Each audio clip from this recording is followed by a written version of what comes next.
করব।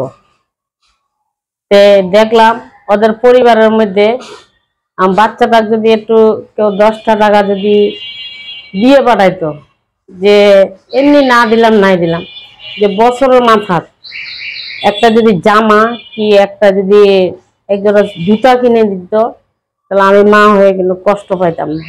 তাও বলতাম যে না, তার বাবা আছে বাসে, তাই একজোড়া জুতা কিনে দিছে, যাক দিছে, তাও একটু মনটার মধ্যে শান্তি আইতো। কিন্তু বাচ্চাটাকে আমার একটা সুতা কিনে দিতে পারে নাই। আর আমি মা হয়ে রাস্তায় রাস্তায় কাম করি, মাটি কাটা কাজ করি, আমিও তো সহ্য করে নিজে পেটে না দিয়ে কষ্ট করে বাচ্চাটাকে আমিও লেখাপড়া শিখেছি। কি করব? আমি না মূর্খ, আমি তো বাচ্চাটাকে মূর্খ করতে পারবো না। আজকে যদি আমি মারা যাই, কালকে আমার বাচ্চাটা তো আমার মাথার উপরে তো কোরআনটা পড়তে পারবে।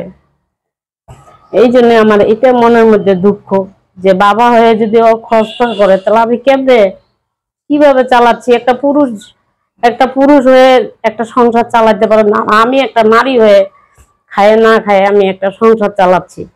এদিকে আমার মায়ের ওষুধ পানি, এদিকে আমার বাচ্চার লেখাপড়া, নাস্তা পানি সব আমাকে গ্রহণ করতে হয়। আমারও তো একটা জীবন। আচ্ছা, ওর বাচ্চার বাবা কি এখন পর্যন্ত কোনো খোঁজ খবর নেয় না? নেয়নি। আপনি কি কখনো চেষ্টা করেছিলেন যে আপনার সন্তান আপনি নিয়ে যান? না, আমি বলছিলাম যে আমার মাকে বলছি যে মা, যে নাখের আদর নাই, সিঙ্গলের আদর করে লাভ আছে, তাদের বাচ্চা তাদের বাড়িতে দিয়ে শুনে। আমার মা কয় যে বাচ্চাটা দেওয়ার দরকার নেই, থাক, বাচ্চাটাকে দরকার হয় আমি ভিক্ষা করে খাওয়াবো।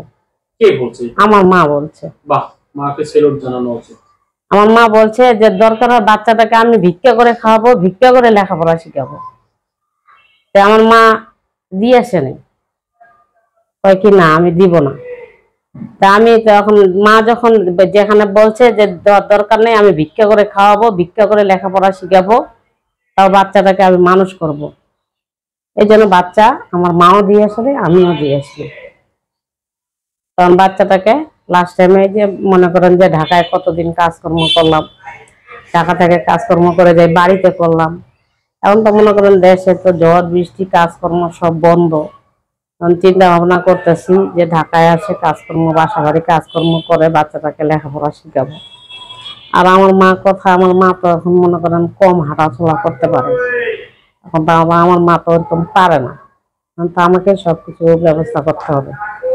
এখন চিন্তা করতেছি এখন বাচ্চাটাকে লেখাপড়া করাই, হাফেজি পাস করে বাড়িতে আমি যদি 5টা ছাত্র পড়াই, যদি নিজে খাইতে পারে, পেটটা চালাইতে পারে, তা আল্লাহর কাছে অনেক অনেক শুকরিয়া। আপনি এখন সন্তানকে নিয়ে দুমুঠো ডাল ভাতের ব্যবস্থা চাচ্ছেন করার জন্য, আসলে এখন মাকে আপনি খাওয়াবেন না আপনি সন্তানকে খাওয়াবেন যদি বলেন? মা আসলে নিয়ে আছেন মাকে, মা তো মা, সন্তানও যেমন মাও তেমন। অবশ্যই। এখন এই দুইজনকে নিয়ে আপনি কতদিন চলবেন এভাবে যদি বলেন? এখন মনে করেন আমার কপালে এতটুক ভাত জুটছে, তো এইটুকের ভাতের মধ্যে আমি এতটুক খাবো, আমার মা এতটুক খাবে, আমি বাচ্চাটাকেও এতটুক খাওয়াবো। দরকার হয় আমি না খাই থাকবো, আমার মাকে খাওয়াবো, বাচ্চাটাকেও খাওয়াবো। মানে আপনি নিজে আসলে কেন নতুন করে সংসারটা আসলে শুরু করতে চাচ্ছেন না? ভয় পাচ্ছেন কিনা? সে তো কাগজ দিছে, তাই আমি কিভাবে ওর কাছে যাব? নতুন করে যদি আবারও আপনি চান করতে, করবেন? নতুন করে এখন মনে করেন যে অনেকজনে প্রস্তাব দিছে আর আমার মাকে, যে তোর মেয়েকে বিয়ে দিবি নাকি। তা আমার মা বলছে যে বিয়ে শাদীর কথা আমাকে না বলে ওকে বল। কেন বিয়ে শাদীর কথা শুনতে পারে না? একবার ওর কপালটা খারাপ হয়েছে, দ্বিতীয়বার যে খারাপ হবে না এটা তার কোনো গ্যারান্টি নেই। এই জন্য এখন যদি আমি বিয়ে বসি, তা আমার সন্তানকে মানে নিবে না। কারণ আমার সন্তানকে থুয়ে আমি কিভাবে আগুনে ঝাঁপ দিব? সন্তানটা তো তখন আমার মানুষের লাত্তিগুড়ি খায় বেড়াবে, আর আমি তো মা হয়ে তো লাত্তিগুড়ি খাইতে দিব না। আমাকে তো যেভাবে তো বুকের মধ্যে তো আগলে রাখতে হবে। এই জন্য আমি বিয়ে শাদী বসিনি। দর্শক, আমরা শুনছিলাম এক বোনের জীবনের কিছু কথা। আমরা আসলে এই বোনের যে কথাগুলো আসলে একেবারে ফেলে দেওয়ার মতন না। তো দর্শক, আপনারা যে যা করেন একান্তই এই বোনের সাথে যোগাযোগ করে করবেন, এটা একান্তই আপনাদের ব্যক্তিগত ব্যাপার।